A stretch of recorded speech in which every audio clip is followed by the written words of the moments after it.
Okay. Y'all seeing this and hearing me? Yes. More importantly, do I look good? And I got a You look doctor's good. appointment on Thursday. I don't want to go on the blood pressure medication, so I'm on intermittent fasting.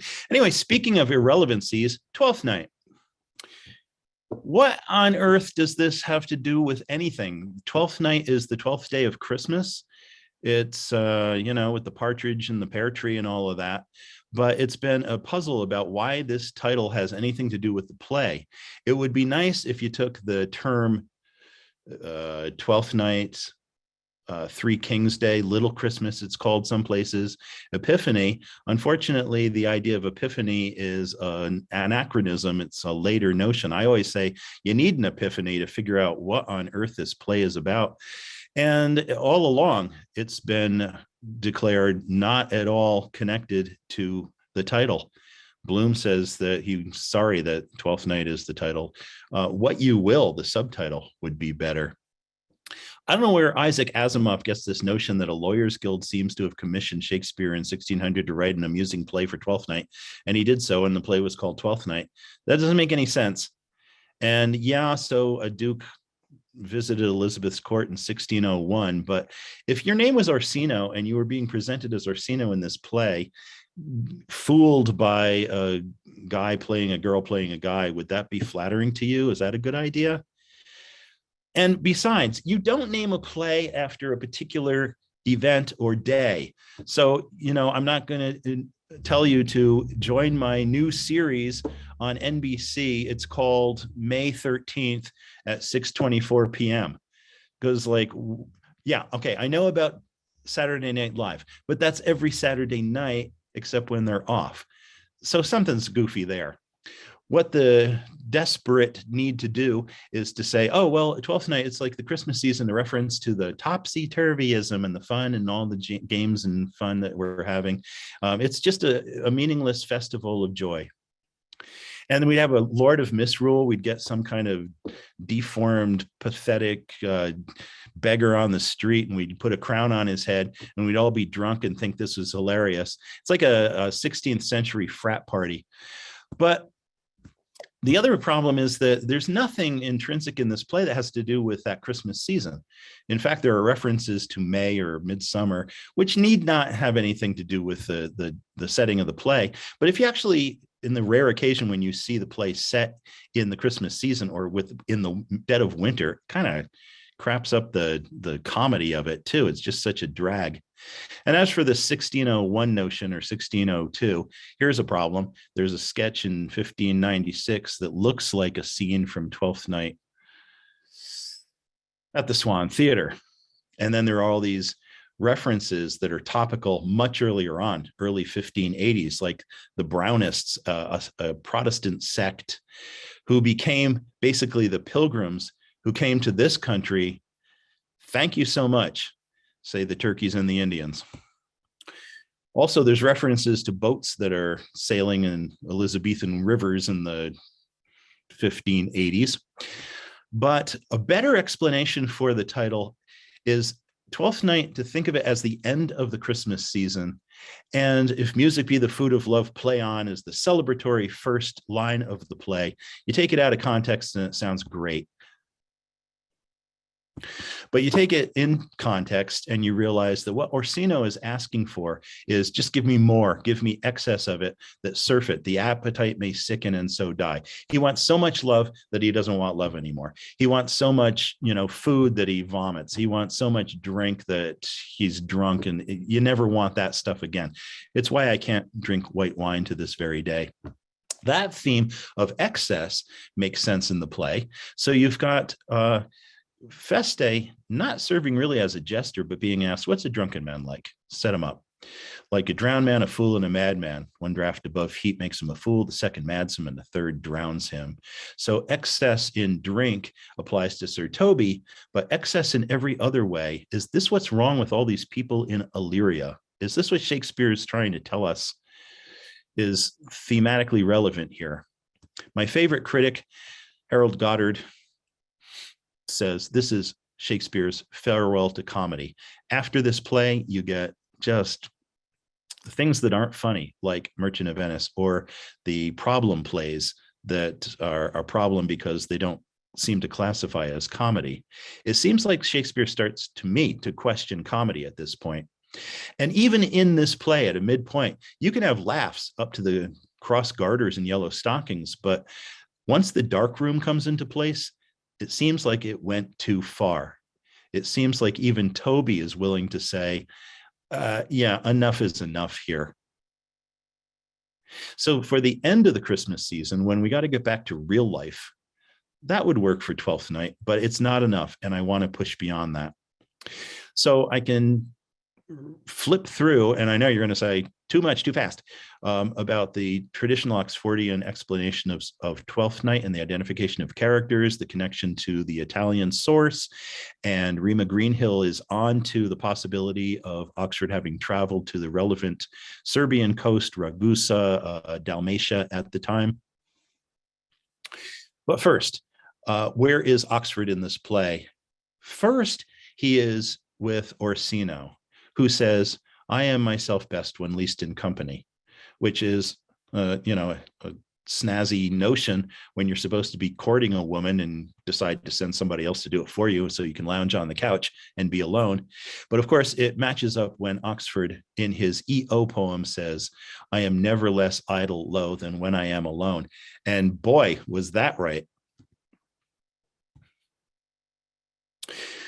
It's said of Orsino, he's far more in love with language, music, and love and himself than he is with Olivia, which might be Oxford. But this is really interesting. He has Olivia, his intended love interest, say this about him, Orsino, but Oxford, I suppose him virtuous, I know him noble, of great estate, of fresh and stainless youth, and voices well divulged, free, learned, and valiant in dimension and the shape of nature, a gracious person. Amen. I agree. And when in voices well divulged, the note is always well spoken of. Other people, many voices say he's great. I wonder, can that also mean that he's a really good ventriloquist? He has many voices. He can speak through many characters. Well, if Orsino is interested in a woman, Olivia, Elizabeth, is a good candidate here.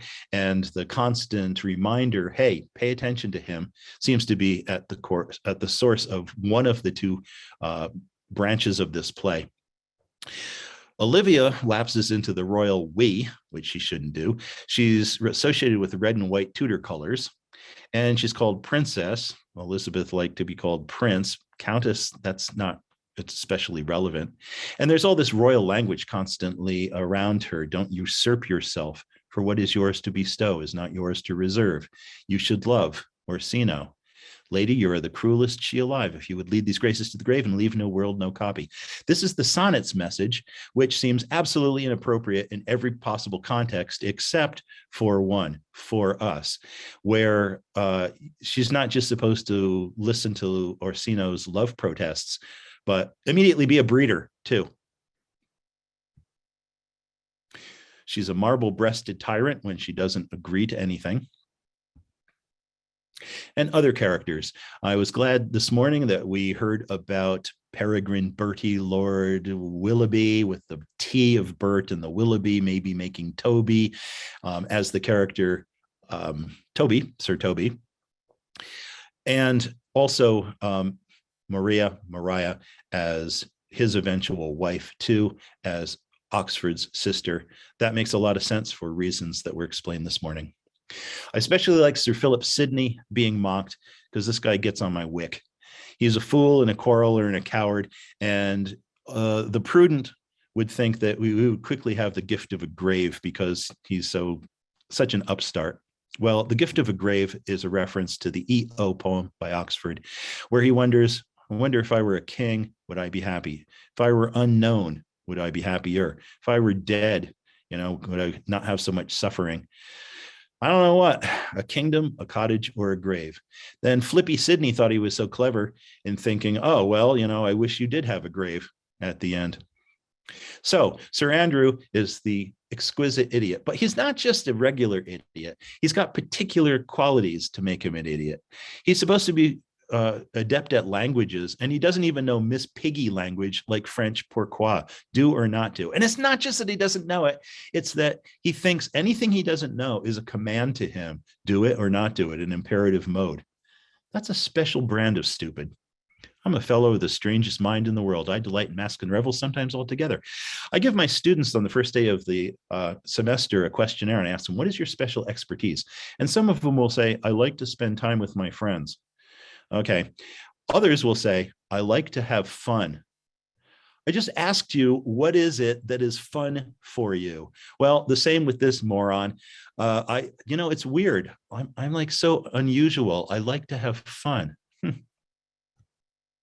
And I'm an eater of beef, but that's the vegetarian Oxford that we can't have time to go into today. Sir Andrew is taunted into issuing a challenge to his rival for Olivia, which is Cesario, the disguised Viola. And he comes up with a letter that's a challenge. And we all know that Flippy Sidney came up with a challenge to Oxford about the tennis court incident where he was called a puppy. So in the play, oh, look, this is an edition of Twelfth Night. It's not available yet, within days. And I believe that you will be notified when this is available. This is the latest thing. Twelfth Night by Shakespeare, turns out.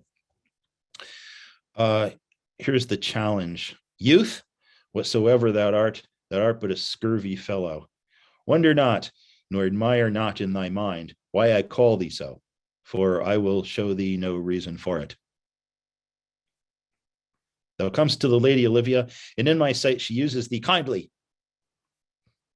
Damn you, or something. But thou liest in thy throat. I didn't even say anything.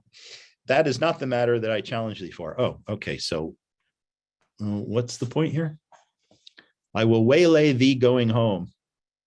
So you ambush me from behind a bush, where if it be thy chance to kill me, thou killest me like a rogue and a villain. Well, who's the rogue and the villain? Ambiguity there. Fare thee well. Okay, good luck till then.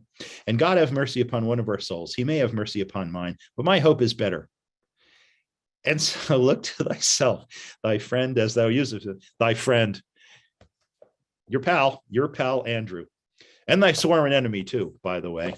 Well, here's what Flippy Sidney actually wrote to somebody else that he issued a challenge to because he seemed like he couldn't help himself.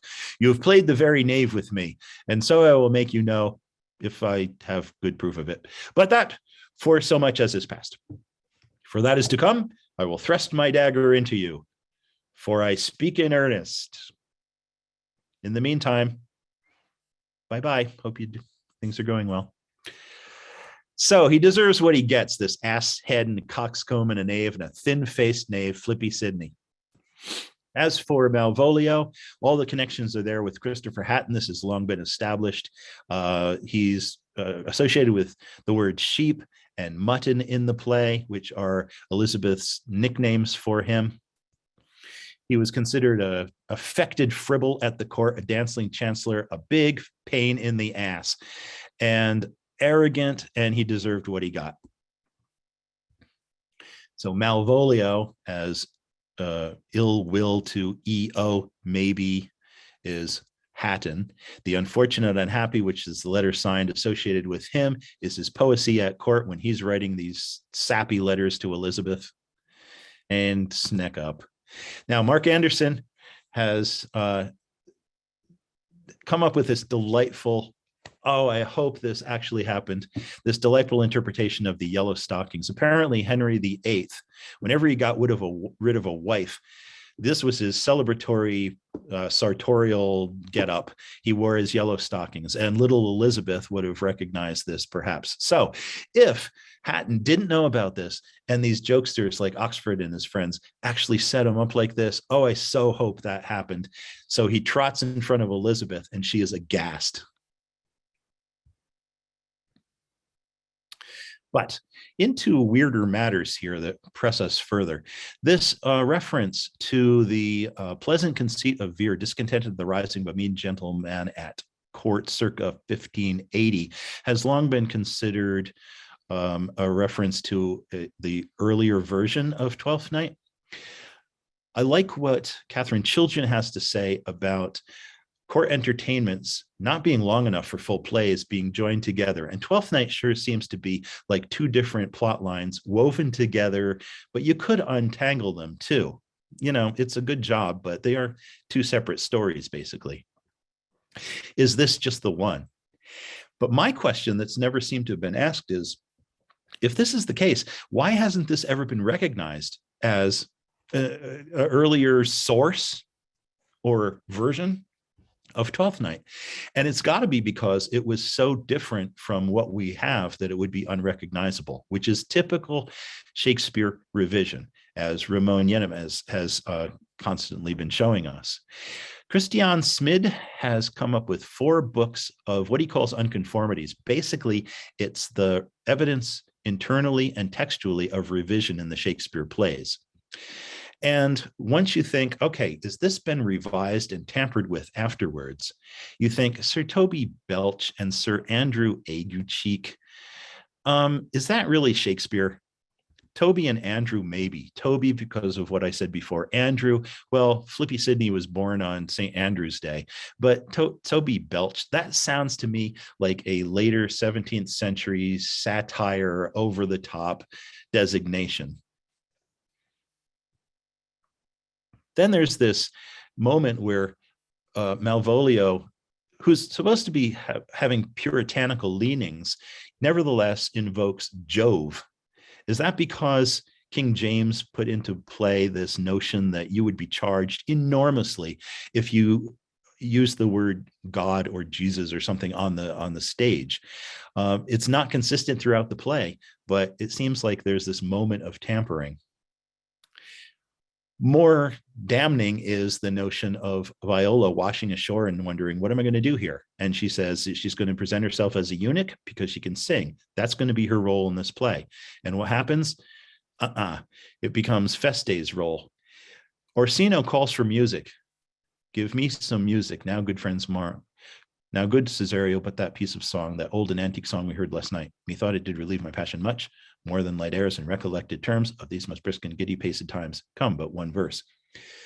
He's speaking in verse, calling for Cesario to repeat a song we heard last night, a brisk song and giddy. And then there's this prose interruption by a servant. He is not here, so please your lordship that should sing it. Who was it? Feste the jester, my lord, a fool that Lady Olivia's father took much delight in. Well, this is patched in, as it were. Feste now is mentioned for the only time in the entire play by name. Otherwise, he's clown. And what is he doing there? He's a Lady Olivia's father's jester, I suppose. But he's been patched in and he's taken over the original intention of giving Viola the songs. And the songs are not clownish. They're pretty grim. And you got this superfluous character, Fabian. You got the 3 revelers getting in trouble from Malvolio and taking their revenge, but Feste's gone. And Fabian is there, left over from an earlier version, I would presume.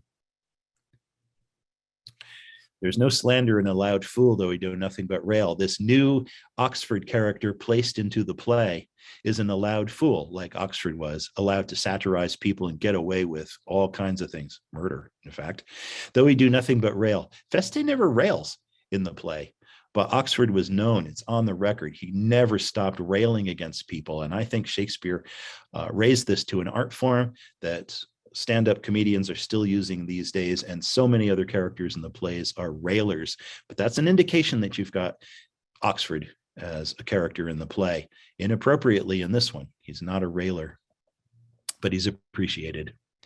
There's a Chaucer connection, but here's where I want to go. M.O.A.I is repeated in this play. It's a little bunch of initials that are supposed to drive Malvolio crazy. And if you look at the first folio, no man must know, he reads, no man must know. This is a big secret. No man must know.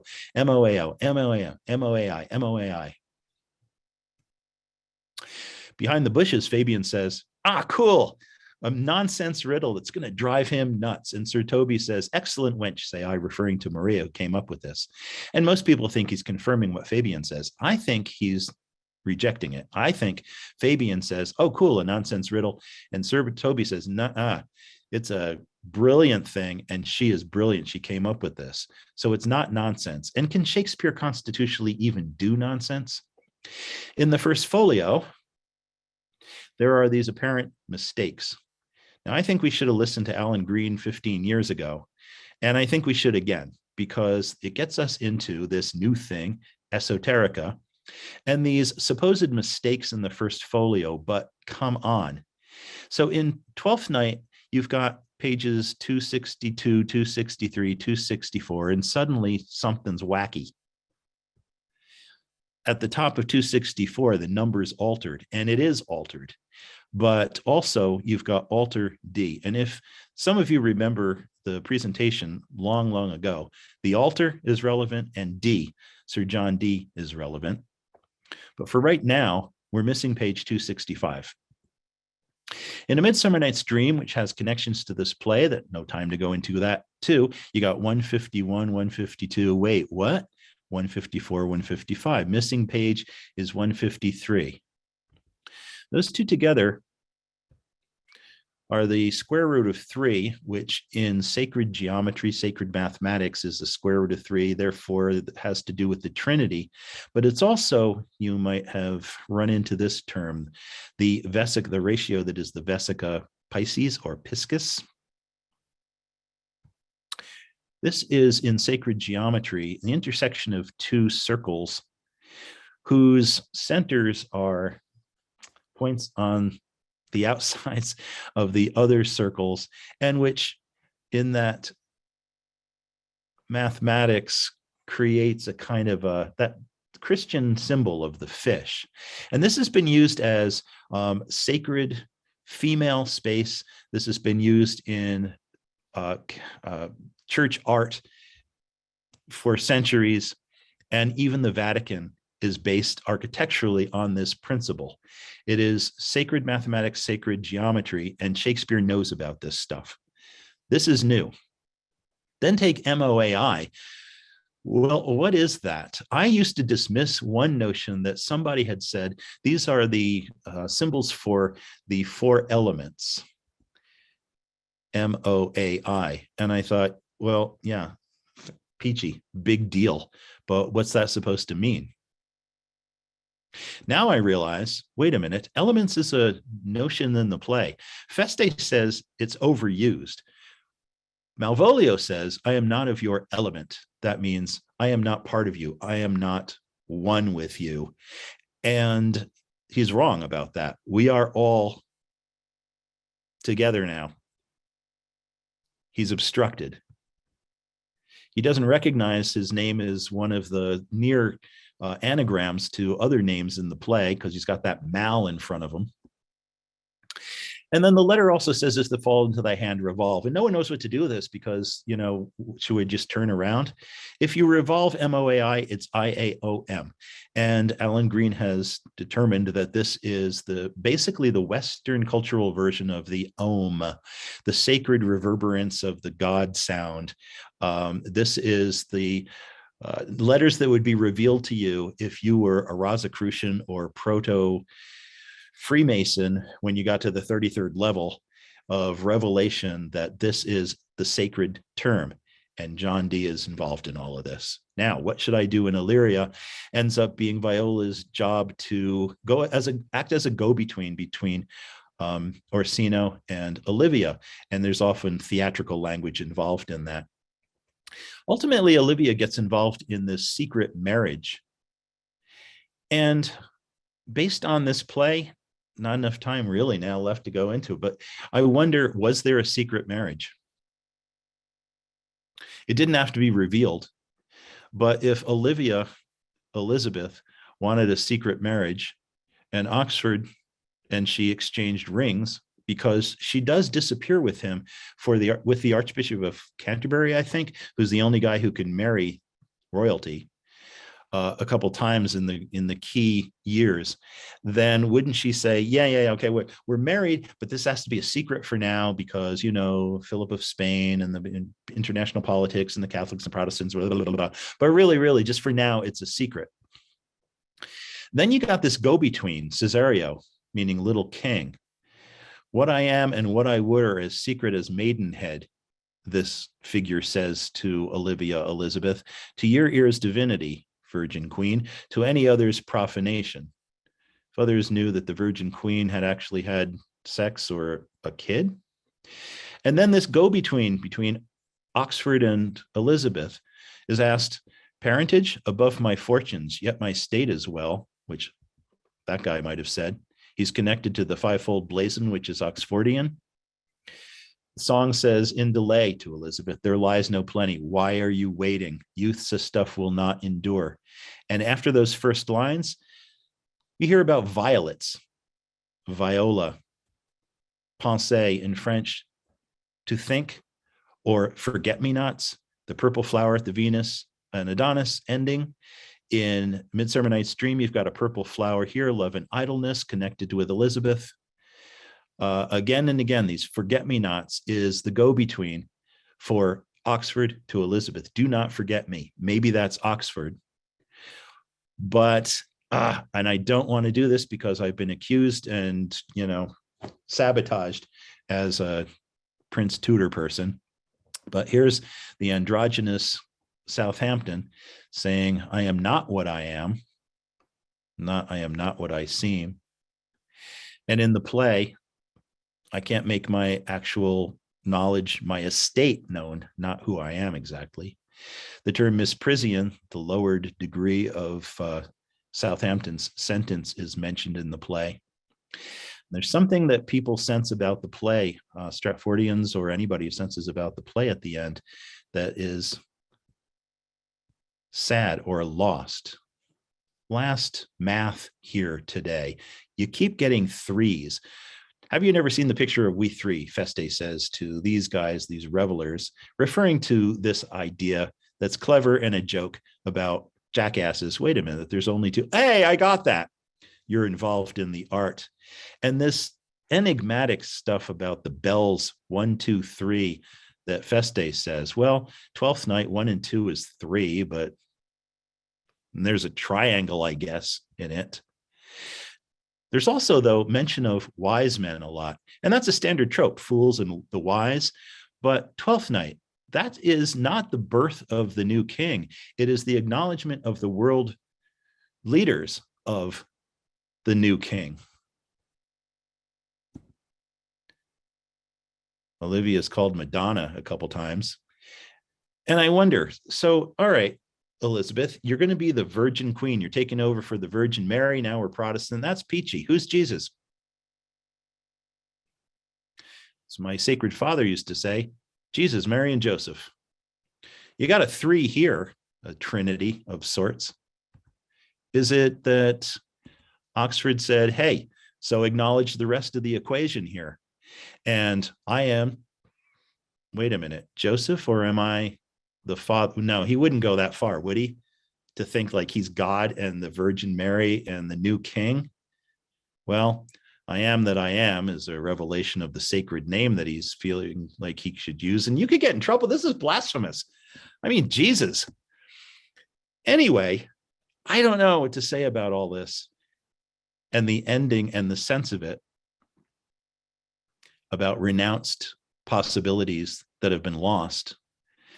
But that's the tone that you get at the end of this play. And that grim song at the end about the wind and the rain. More importantly, though, if there is consolation in this, it's this throwaway phrase, like all these throwaway titles that he keeps using. It's all one. Doesn't matter. Whatever. It's all the same thing. That's all one. But I do think that Oxford is in touch with the esoteric and the spiritual notions of oneness. Malvolio's not. And if there's any consolation that he gets at the end, it's that it's all one. It really is. I get it. Now, if I may be able to, in the last, 2 minutes, right, to say something, it is that I was really glad that Tom Renier, I keep forgetting about this, that he quotes me from about getting creativity wrong, which I got from Charles Beauclerk initially, saying you get the Elizabethan age wrong if you get Shakespeare wrong. But I thought worse than that, you get creativity wrong. That is to say, you are being robbed of the notion that you have a talent that is sacred and it's yours, and it's like a fire in you. You don't need food, you don't need sleep, you just are on fire when you're doing this. And to be told that no, you just pop out of the womb and you're a genius and you can do it, makes you think, okay, well, I'm no Shakespeare, so I can't write, so I'm going to rely on spell check. I'm not the son of God, I'm not Jesus, so I don't have to be nice to people or anything like that.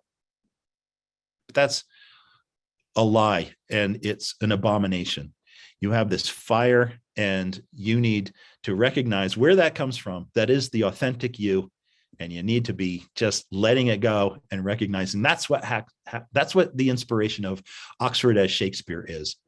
And by the way, don't tell me that you didn't pop out of the womb being a great editor because it's those scholars. Because, I saw that the Scarecrow got this thing out of a bag and, suddenly he has a brain.